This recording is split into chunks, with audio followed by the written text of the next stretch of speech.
안녕하세요, 마크쌤입니다. 자, 2025년 Summer Intensive Course 중 세 번째 레벨 Core Grammar에 대한 설명입니다. Core Grammar 99 to 100인데 99%의 정답률을 100%로 만들어 주겠다라는 내용의 강의고요. 어떻게 이게 가능한지 한번 같이 살펴볼게요.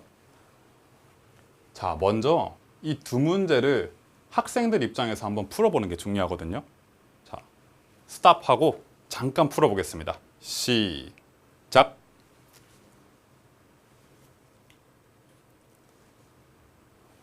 자, 같이 한번 볼까요?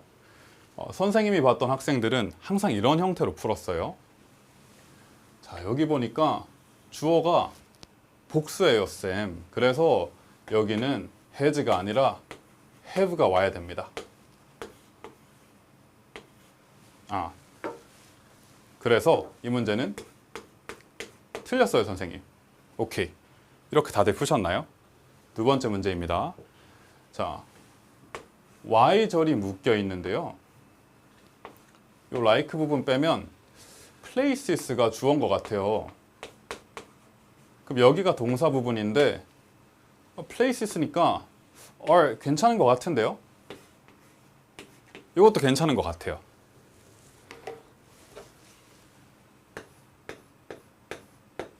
틀렸습니다. 자, 근데 틀렸다를 맞추는 게 중요한 게 아니라 여러분이 접근을 어떻게 하는지가 더 중요해요. 여기서는 사실 이 exist라는 애가 자동사이기 때문에 수동태가 불가능하다. 그래서 틀렸다라고 말을 할 수 있어야 되고, 더 나가서 왜 똑같이 얘도 지금 동사의 줄이 그어져 있어요. 얘도 동사의 줄이 그어져 있어요. 근데 왜 하나는 단수 복수로 풀고 하나는 수동태냐 아니냐로 풀고 있냐, 이 말이죠.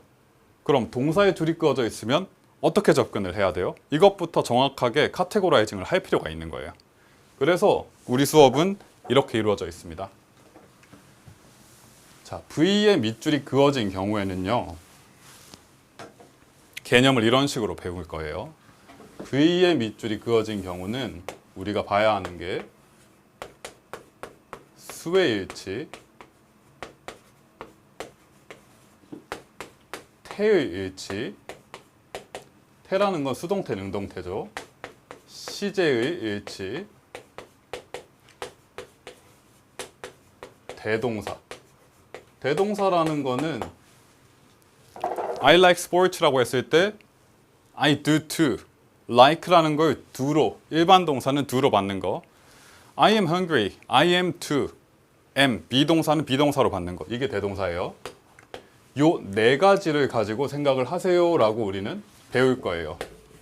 이게 문제 풀이용 카테고라이징 개념입니다. 그러면 마찬가지로 문제를 풀어볼까요? V의 줄이 그어져 있네. 수의 일치부터 한번 살펴볼까? 주어네. 주어가 복수네. have가 와야겠네. 수의 일치로 풀이가 끝나는 거예요. 참고로 이 1번, 2번, 3번, 4번은 시험에 빈도가 높은 순서대로 정렬을 한 겁니다. 그래서 이 순서대로 따라서 생각을 하시면 돼요. 두 번째, 물론 A에 A or B라는 주어에 대해서 좀 더 상세한 개념이 숨어 있긴 한데 그걸 위한 지금 시간은 아니니까요. OT 시간에는 이 V를 이용하는 방법만 다루도록 할게요. 두 번째, 자, Y절이 왔는데 places가 이 절 안에서 주어고 얘가 동사네. 동사의 줄이 쳐졌네. 그러면 똑같이 생각을 해야겠네. 수의 일치. places니까 are 괜찮네. 그럼 1번에서는 답이 나오지 않았어요, 아직. 그렇죠? 1번은 기존에 통과한 거야. 2번 are existed. 그럼 이건 태로 봤을 때 능동이 맞을까 수동이 맞을까? 해석으로만 따지면요, place라는 게 장소니까 보통 사물은 당하죠. 데스크가 스스로 걸어가요, 옮겨져요? 옮겨지죠. 사람이 걸어가요, 걸음 당해요? 사람은 걷죠. 그래서 보통 사람 사물은 능동, 수동이 사람이 능동, 사물은 수동인 경우가 많은데 그걸 이용해서 얘 사물인데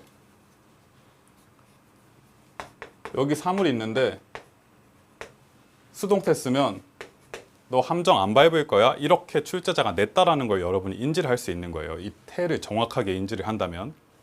근데 이 태에서는 자동사, 타동사에 대한 개념을 우리가 미리 배울 거고요. 그리고 자동사, 타동사에서 자동사는 수동태가 안 된다.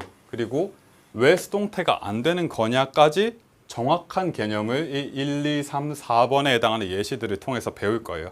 그리고 나서 이 문제를 봤을 때 선생님이 처음에 말했던 것처럼 아, 얘는 자동사구나. 수동태가 안 되는데 수동태로 적혀 있네. 틀린 거구나. 바로 인지할 수 있게 되는 거죠. 차이점 아시겠어요? V의 밑줄이 그어진 경우 1, 2, 3, 4가 완벽하게 들어있는 학생과 그냥 푸는 학생의 차이는 중등 고학년으로 갈수록 고등 고학년으로 갈수록 심해집니다. 그래서 이 문제풀이법을 통해서 100%의 정답률을 채워드리는 것을 저는 목표로 하고 있어요.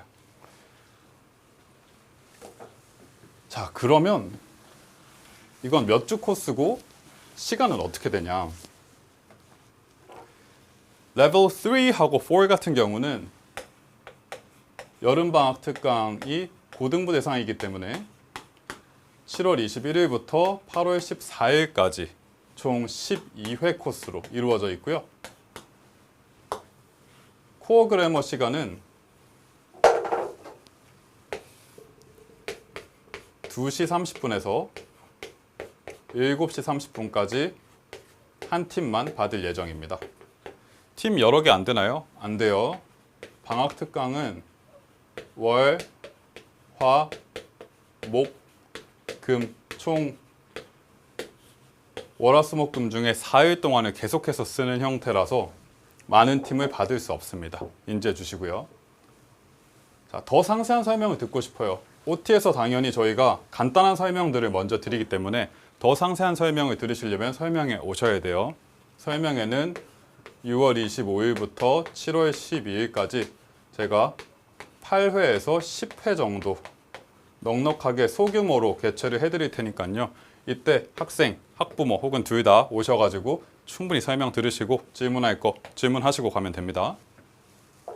자, 대상 학생만 들을 수 있나요?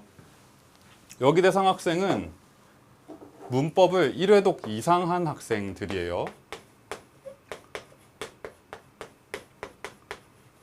근데 진짜 열심히 할 생각이 있다. 아마 문법 1회독 안 해도 따라올 수 있을 거예요. 다만 월화 목금 수업이죠. 매일매일 새로운 진도가 나가고 누적까지 시키고 문제 풀이까지 다룰 거기 때문에 테스트 본 다음에 좀 레벨이 부족하다라는 얘기를 들었지만 내가 학년이 중1이나 중2라서 이거 나도 급하다, 빨리 따라가 보겠다 하는 학생들은 신청하시는 것을 권장합니다. 이 수업은 지금 내가 중위권, 중상위권이라도 최상위권으로 가기 위한 발판을 만드는 수업이라서 욕심이 있는 학생한테는 굉장히 좋다고 제가 자부할 수 있어요. 자, 방학 끝나면 어떻게 되나요? 그래머를요 12회 동안 우겨 넣으면 방학이 끝났을 때 애들이 계속 까먹어요. 그래서 잊지 않도록 하는 작업이 필수인데 저희는 랜덤 그래머라는 수업을 통해서 이 개념을 다시 internalize, 내재화하는 작업을 하는데요. 랜덤 그래머라는 거는 고등 모의고사 형태의 밑줄 친 어법, 어느 곳이 틀렸나라는 거를 보는 과정에 해당하는 문제를 풀고요. 문제를 먼저 풀고 이 개념이 뭐였지? 그 이후에 다시 복기를 하는 형태로 수업을 해요. 원래는 우리가 어떻게 배워요? 오늘은 분사 배울 거야. 그 다음 분사 관련 연습할 거야. 내일은 관계대명사 배울 거야. 그 다음 관계대명사 관련 연습할 거야. 이렇게 하죠. 이렇게 하는 거랑 관계대명사 문제도 있고 수일치 문제도 있고 시제일치 문제도 있고 뭐 분사 문제도 있고 섞여 있는데 이 4번을 보고 내가 이 4번 분사 개념이군. 분사에서 이 개념을 끌어와서 생각을 해서 이걸 풀어내야겠어 라고 생각하는 건 명확하게 난이도가 달라요. 그래서 방학 때 1차적으로 개념을 막 이렇게 집어넣은 다음에 이걸 다시 하나씩 꺼내 먹는 그런 시간을 가진다고 생각해 주시면 되겠습니다. 자, 이상 Summer Intensive Course 중에 Core Grammar 99 to 100에 대한 설명이었고요. 이쯤 설명드렸으면 왜 이 코스를 들은 다음에 내 정답률이 99가 아니라 100%에 가깝게 수렴할 수 있게 되는지 충분한 설명이 되었다고 저는 생각을 하는데, 여러분들이 다시 말씀드리지만 중위권이든 중상위권이든 중1, 중2면 충분히 아직 따라갈 수 있으니까 마음의 준비가 된 학생들, 이 수업을 통해서 한 번 더 비상하기를 바라겠습니다. 이상 마크쌤이었습니다. 안녕.